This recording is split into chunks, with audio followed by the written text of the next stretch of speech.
Tíomh go leir cóide agus tá fáilte is fiche roimh nachtar fád chuig an seola speisialta seo. Hello everybody and a very warm welcome to all of you to this special launch tonight of True to Form, the latest work of art from the pen of John Liddy. My name is Thomas Collins and I'm the poetry editor at Revival Press, which of course is the poetry publishing wing of the Limerick Writers' Centre. This is the first of 3 Revival Press book launches taking place as part of the April is Poetry Month in Limerick Festival 2026. And tonight, if I'm not mistaken, we celebrate our 219th title. Before we hear from Kieran Beville and from John himself, I just want to say a few short words about what we do at Revival Press. Our story, just in case you're not familiar with it, goes back to the inspiration of the Poetry Circle, founded by Desmond O'Grady in the White House Bar in 1954, and its resurgence under Bernie Sheehan and others in the early 2000s. That era of weekly readings became known as the White House Poetry Revival, and it gave birth to a quarterly journal that ran for almost 7 years. Going back further into older history, we like to remember as well the shared tradition of Cork and Limerick's Philly the Moy of the 18th century, who brought poetry, song and entertainment together for the sharing of important ideas, for inspiring the creativity of their friends and rivals, and of course for merriment. We are all about building on those foundations, learning from each other and paying it forward. We encourage writers to develop their talents with the pen, the typewriter or the microphone, whatever their ambition might be.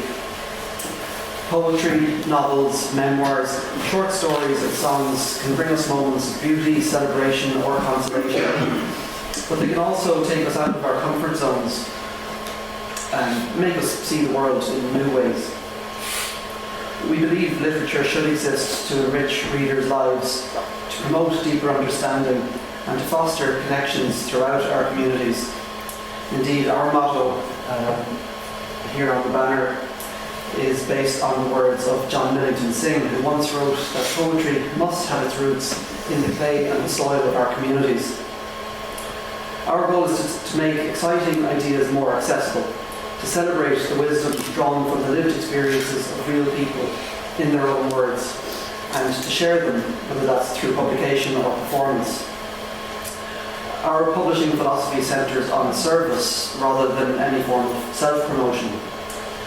In our programme, we focus on creating high-quality, short-run titles that anyone can pick up and enjoy.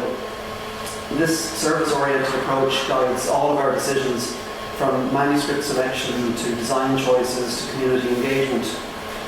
We recognise poetry's kinship with ritual, oral tradition and sacred practices across cultures. We value work that acknowledges this lineage and the interconnectedness of art forms and approaches writing as a practice with spiritual dimensions. Like prayer or meditation, poetry offers a structured way to engage with deeper truths, to connect with ancestral wisdom and transcend everyday consciousness. We believe that the spoken and written word can offer resistance against dehumanization in all its forms, a resistance that cannot be colonized by authoritarian forces. Art can be a wonderful form of escapism, but it also gives us ways to speak out against the injustices that we see around us, at home and further afield. And I think John's poem, The Enablers, here on page 120 is as fine an example as you'll find of this. On top of poetry readings, creative writing workshops, competitions in poetry and prose, and a variety of other projects, our biggest focus in recent years has been our community publishing programme. Over the years we've produced a wide range of works, as mentioned, things like poetry and short stories, novels, histories, memoirs and a variety of mixed prose. We're proud that our books capture snapshots of living and evolving culture, and that they will last for many years to come as a record of events, people, places, feelings and ideas. And as I mentioned already, tonight we celebrate our 219th publication between the Revival Press, Limerick Writers' Centre and the new Savoy Editions banners. We like our books to serve as talismans that inspire further poetic creations, and very few names can match the inspiration that John Liddy's love of poetry has brought to Limerick. In fact, I believe that John's collection, Well, in 2007 was the book that kick-started Revival Press, Follow. Sometimes we look within ourselves, at our hometown, at the nation of Ireland, or at events with a global scope, and how they reflect on the human condition. And the collected poems here are a superb reflection of our values. And I know that Kieran will be giving a formal introduction to True to Form, so I'll try not to say too much about it myself, except that this is a very fitting follow-up to John's recent projects, Slipstreaming in the West of Ireland with Jim Burke, and the masterpiece that was 2021's Areas of Consolation. Each of these three sections explores an incredible range of styles, with section 1 alone boasting an array of 55 pieces across 40 different poetic forms. What else is there is a fitting title for an epic meditation in section 2, which leads to a final section that moves seamlessly between the Far East and the West of Ireland, with Madrid, of course, in between. Section 3, Verifications, is wonderfully understated in John's notes as simply perennial themes. So with all that said, on behalf of Revival Press and the Limerick Writers Centre, Carvina Moffat, John, for continuing to trust Revival Press as a home for your poetry. Thanks as well to the People's Museum of Limerick for hosting this event this evening. Special thanks as well to the rest of the team at Limerick Writers Centre, including Jeffrey Carmody for his design work on this project, Pat for his photography, Marion for her work at the book table, and especially our director, Dominic Taylor, for making this month of events a possibility. It's fantastic to see so many familiar faces here tonight to support John's launch. And if you haven't already, I would encourage you all to pick up a copy or two, as I'm sure you will all find it as much of a treasure as I have. Gorgeous, okay, John, agus Bonacon Intakela. And now welcome to the stage, Kieran Beville.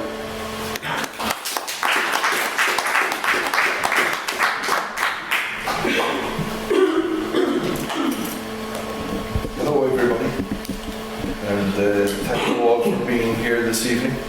It's a great opportunity to celebrate this wonderful book, the launch of this wonderful book together. It's a real pleasure to welcome you to celebrate the launch of the latest collection by the poet John Liddy. For many decades now, John has been a distinctive and widely respected voice in Irish poetry. His work reflects a life lived across places and cultures, yet it remains deeply attentive to the textures of everyday experience. The landscapes we inhabit, the histories that shape us, and those quiet moments that reveal something larger about ourselves.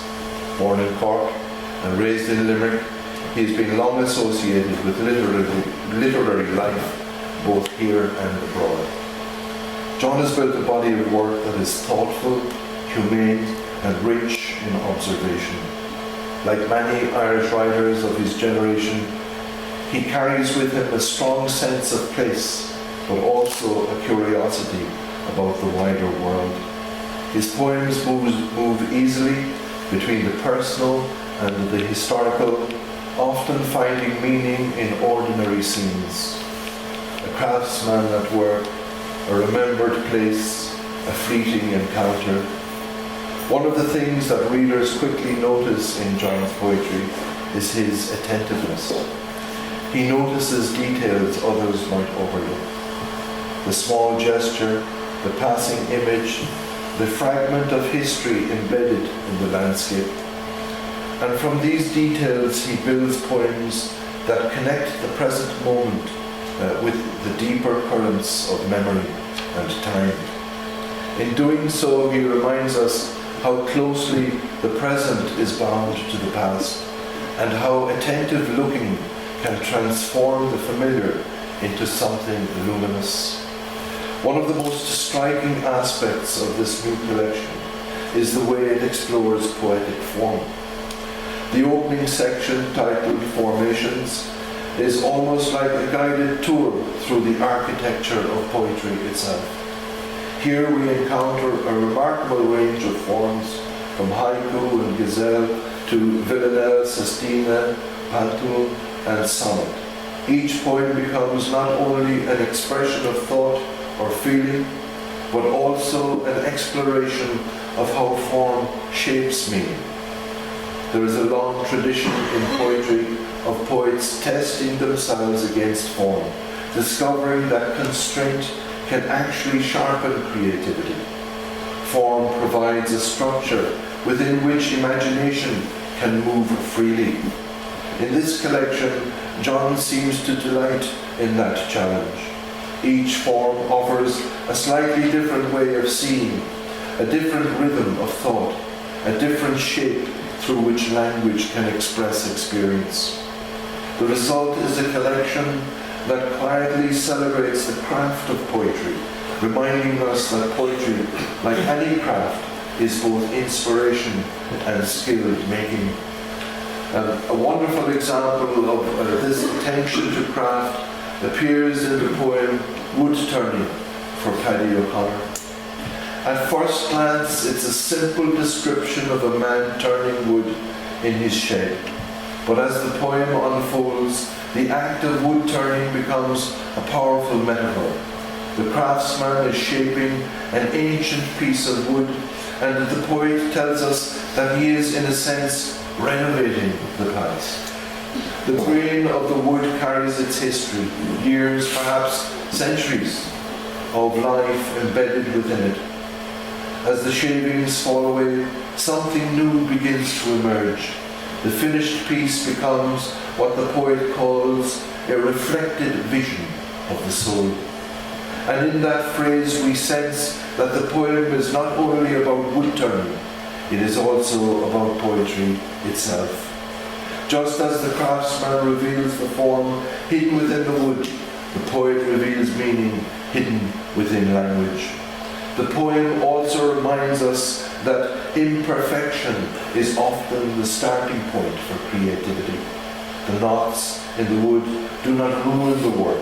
Instead, they shape the search for another piece, another form.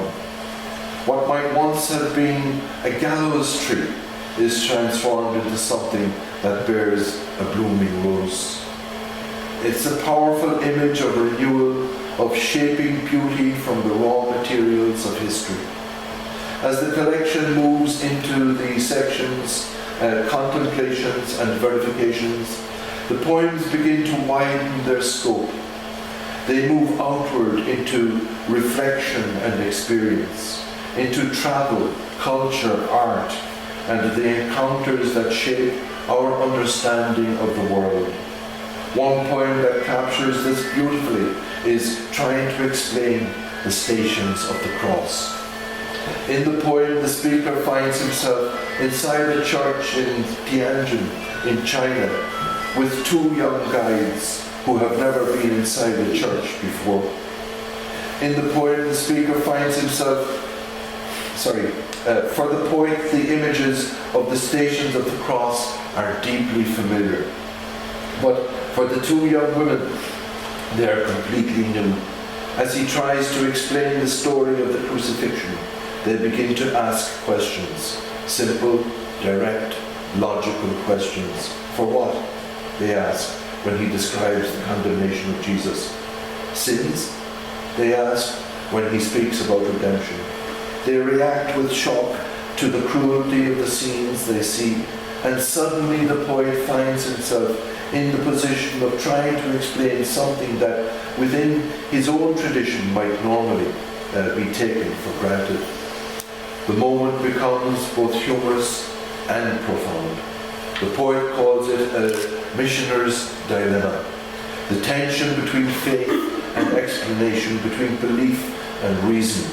But the poem is also about something broader. It reflects the experience of cultural encounter, the moment when two different ways of seeing the world meet and each becomes visible to the other. Another poem, A Reason for Visiting Vietnam, begins in a very different way.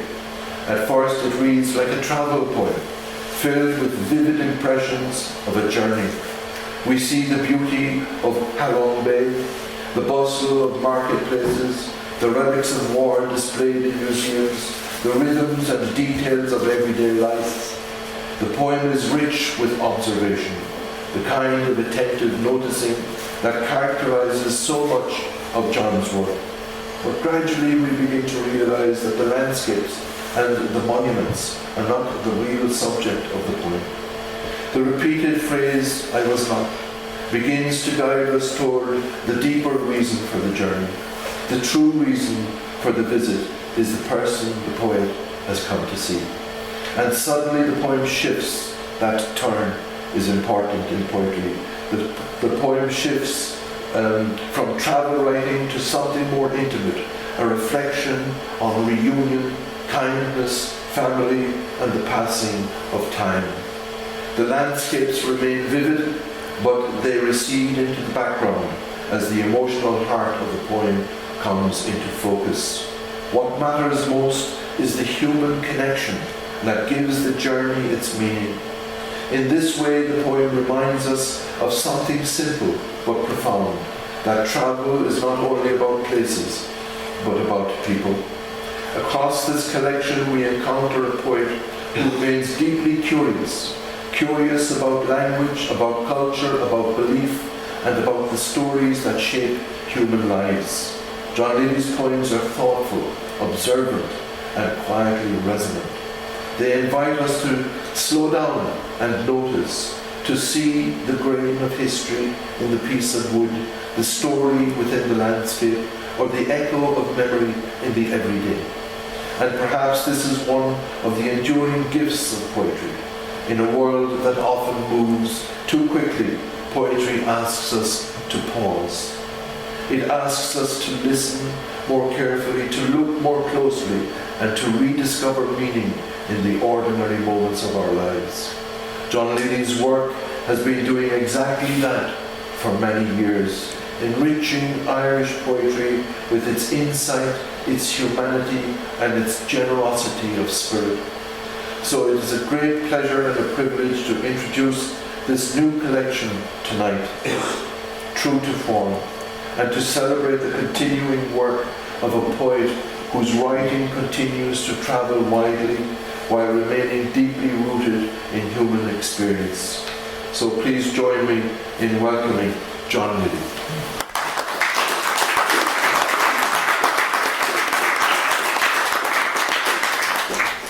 Yes, everything you both said, I agree with.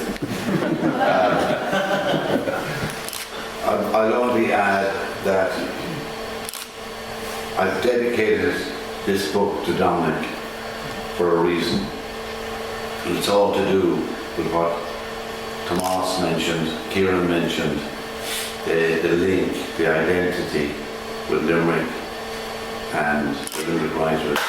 And it's Dominic Taylor's work, effort and belief in my work that makes it possible for me to be here tonight. Yeah. So I would give a round of applause.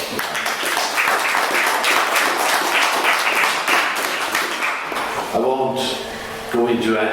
I'll try not to repeat anything that Tomas and Kieran have said, just simply to say that I had a lot of fun working with these formations section, the formation section, in terms of working with form.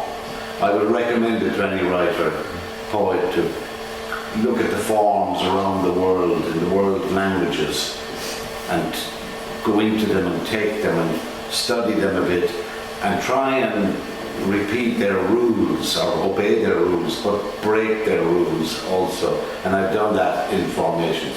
I haven't adhered to all the different rules of the different forms, you know, the 5-7-7-5 rule for a certain form, the haiku, the tanka, there are all these rules for these forms, but you can make your own rule about some of these forms. So, and as Kieran pointed out, the ashling form in the very beginning about the piece of wood, I think it's an ashling once it has the word vision.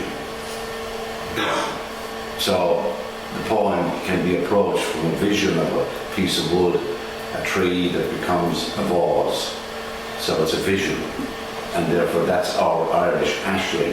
whereas you go to different countries and they look bar the different Japanese, Chinese forms, and they, you know, you can, yeah, obey their rules, but also make them your own. And that's what I've done with a lot of these poems. I begin with the acrostic form, and we don't have a prize to give to anybody who gets it. You know, the acrostic is simply, I'm writing each line. You begin with a particular letter of a word, and just the lines run down, and you have to guess the word. So, let's see. Poor is he whose fustian ego made him sound trite, whose every unhinged utterance laid bare the braggart, arraigned by his own narcissistic belief in triumphantalism. What's the word? No? Difficult? Petulance. It's the kindest word I could think of to write about who I think we know I'm writing about. But anyway. The other form, the Busokowski form, is a simply 5-7-7-5 beats or syllable form in each stanza, and it's called the Exterminator. His Excellency, de jure and de facto, believed in revenge, but preferred to hide behind Holocaust, not genocide. Explanation lost on him. Because Benji had his own definition for extermination. Dictionaries were ruled out as he propelled his barbed net, playing passion with cronies. To absolve himself, maintain self-preservation, adroitly practiced, Benji forgot. History is never kind to one who becomes a genocidaire. I think you all know who I'm talking about there also. And Dom Taylor and I were talking about forms, and I have a rap form. And he's not going to like what I'm going to say here, but I wanted a rap singer, a young rap Limerick singer to come, and we couldn't get one, right? So Dom made an attempt at a rap of this poem, Don't Fall. So Dom, could you just play what you did? I'm not a rapper. Are there any rappers here? Anybody could do a rap? Honestly, anybody? No, I can't do it. I turned it I'll make into a holy show of myself if I start rapping. I turned it into a ballad. Okay, the rap becomes a ballad, fine. Play it. No. Just to hear a bit of it, Go on. What could it sound like after 5 minutes working it? Talk about imperfections. Well, some of these sound a bit rusty as well, but after hours of working on it. But anyway, okay, we move on. The sestina form, and that's a fairly, to work, I think you have to stay within the form. Otherwise, if you start fiddling around with the sestina, you're in trouble. It's a disciplined form, and it takes a bit of work actually. So it's got these intricate rules in there within it. Anyway, this is it. To be stone. The chances of becoming stone are slim, but not impossible. So why give up on a wish? When all is said and done, may my dust turn to stone, carried in a child's pocket or placed on a bookshelf to remind someone of a day beside the sea. A stone amongst many stones, washed by sea and brine, in good company, snug in a slim palm, brought home for safekeeping to remind the new owner of a long ago wish by one who desired to be ferried in a pocket and not flung into the void as dust. Perhaps a paperweight instead of dust might give permanence to the possibility of sea in its grains. A solidified weight in the pocket, rolling along in the dark lining of soft, slim material, within easy reach of a walker's wish to be in touch with the stones remind. I mean, of course, its memory.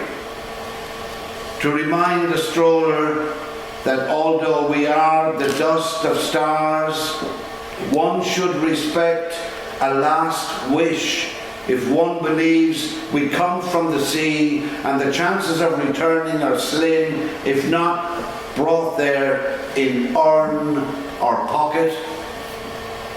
To find my way home without a pocket makes my chances, dare I remind you, almost impossible, less than slim, shall I say. For to avoid being dust is like trying to stop the waves of the sea.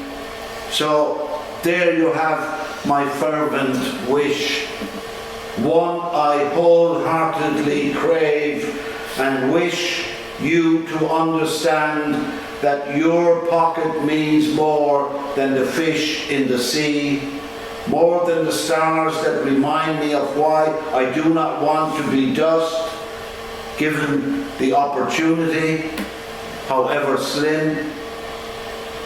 But will I be slim enough for my wish not to be dust in your pocket, but a luck stone to remind you of me by the sea?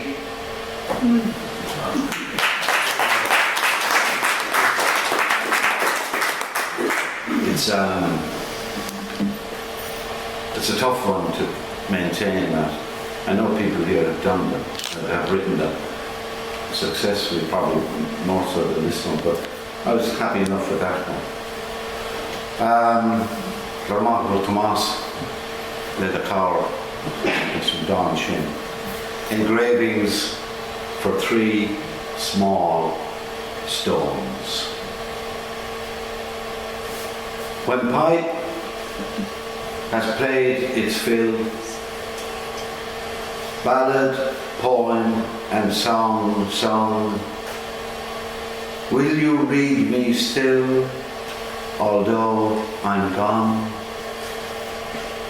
Quando la gaita ha toccato su fin, ballada, poema y canción cantada, me verás todavía aunque me haya ido.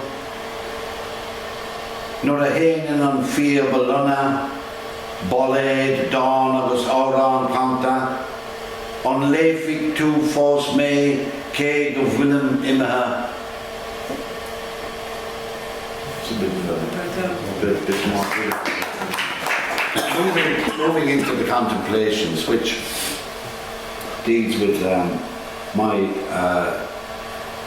thinkings and thoughts on faith and religions and so on.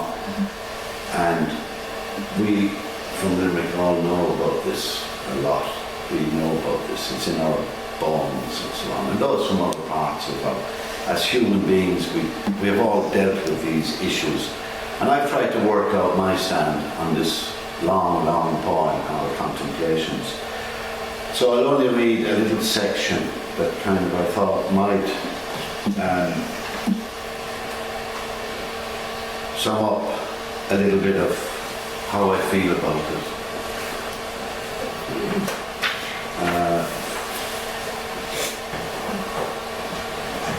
just so you know. We have been told there is no way to happiness because happiness is the way. And to find this bouquet in ourselves, we must learn to give more than take, a near impossible act for the chronically egocentric who are their own insurmountable obstacle, blinded by accumulation only to leave it all behind, a wasted effort, if not a shared sensation. But we are no saints and often give rein to baser feelings for protection of the self. The way to happiness, at worst, an abandoned option. Keep close the source of your smile. The newborns stare into your soul. A blackbird's song of annual arrival, free and simple lessons of consequence for well-being, sources of happiness within clarion calls, those everyday miracles we can so easily access, generous offerings without payback, a word to savour on the tongue, a place to retreat to without flack, for you to open or close at a whim. Such techniques no online socialite can compete with, self-generated energies to lift the tired spirit by keeping watch on what the bog turns up, what outer space reveals, to read the light in a new Grange fog at solstice, its flowing river and field like a settlement in the Pyrenees, with a call to prayer in a cowbell, where I dropped in awe to my knees, keeping faith with the lone pilgrim to Atapuerca, Gor, Santiago, Skellig, continuing with the habit of a candle in memoriam, and for those I love, in quiet gratitude and silent praise for endowments, for what has been rendered godly, humanely, otherwise. What else is there for me to glean from your gift by way of appeasement, to satisfy conscience, an expression finding the kenosis for the emptying, the source of all energy in the sinew, transforming effort into the search that allows me to daily continue with a poem prayer for a fairer existence, to implore all the saints in their celestial abodes for a cure to heal the wound with a stitch word, that the fragility of men and women may find recourse against imbroglio before the end of their day. Amen. Wonderful. That long poem was written as a reply to a gift from my cousin Anne, who took out a year's subscription to the Magnificat, which is a very posh Catholic publication comes out from Boston. And I thanked her for the gift, and I said I would reply a little bit more in the poem. And I sent her this poem, and she liked it. Her husband Sean didn't. Sean will can tell you why.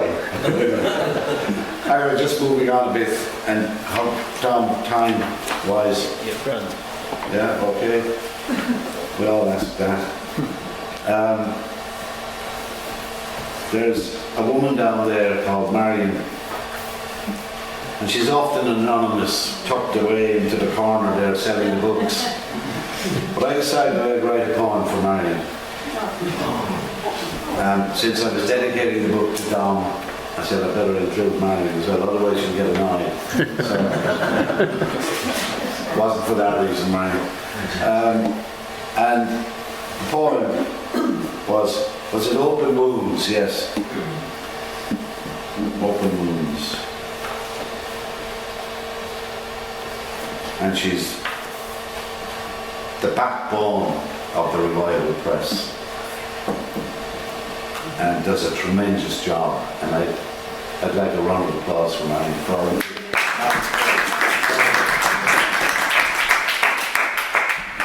Open Wounds for Marion Cody.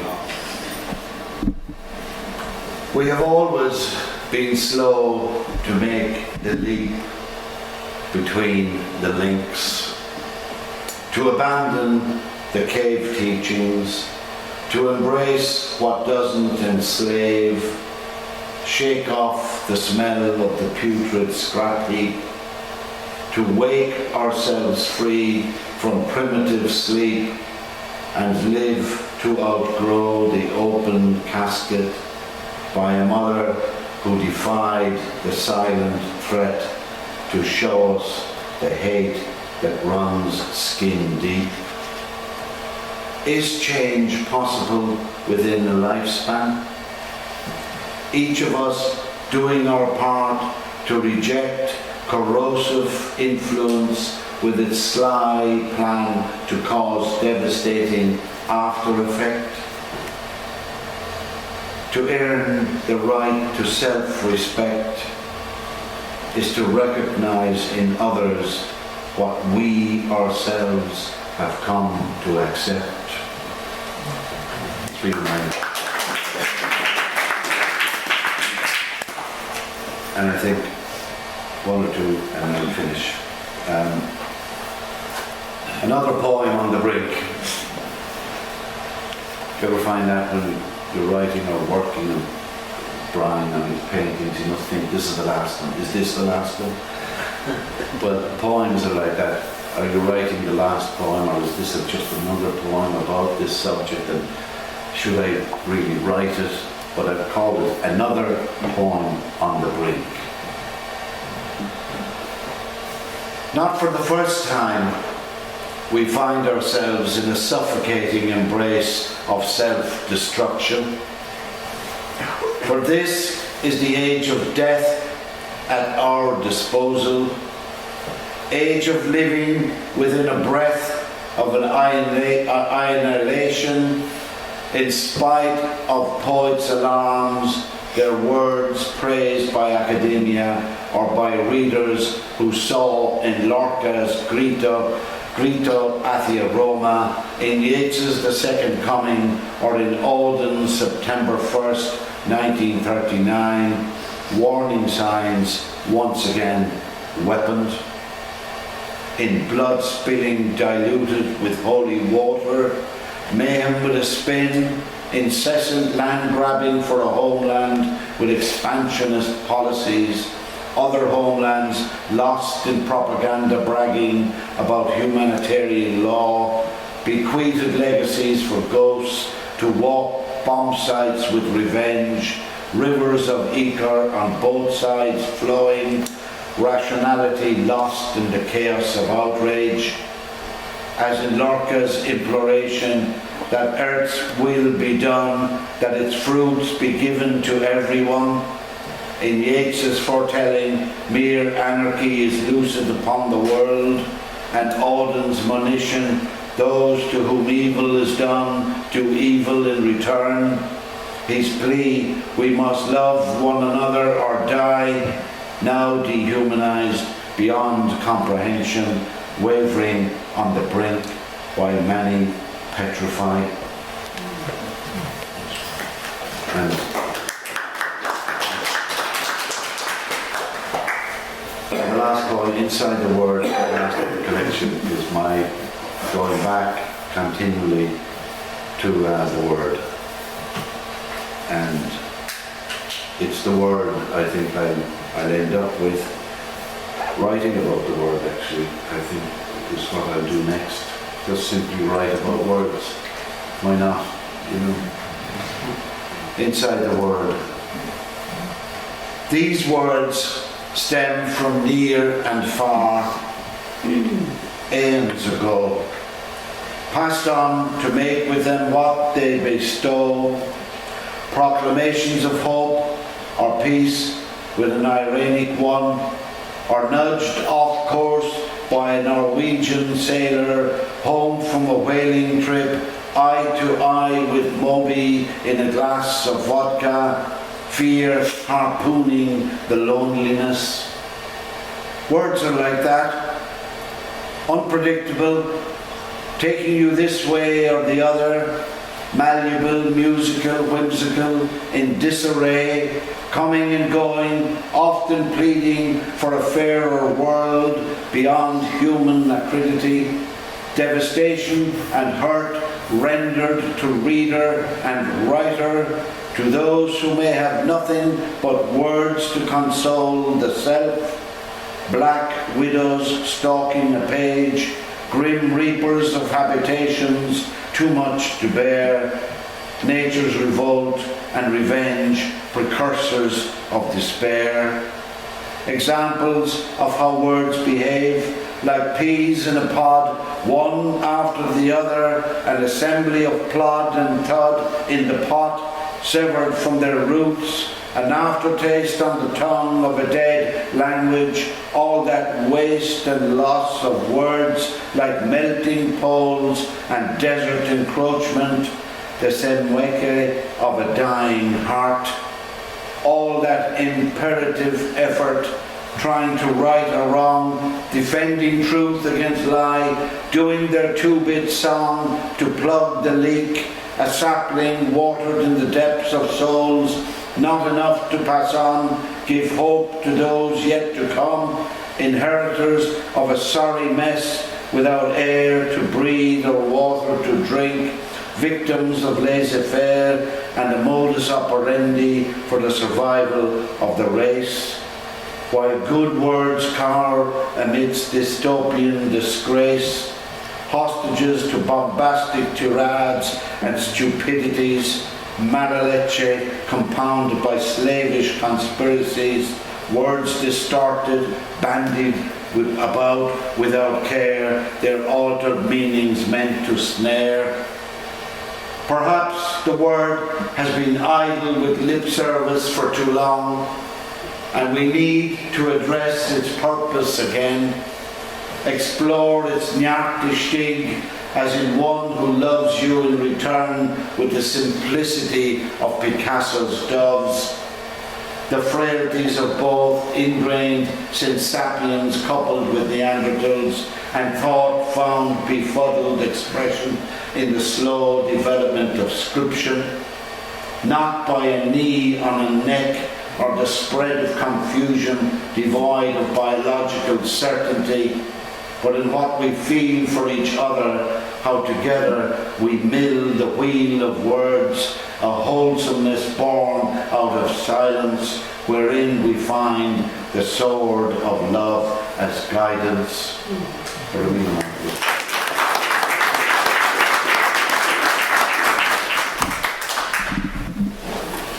Anything else to say except thank you all very much for coming tonight. What a poem. What a book.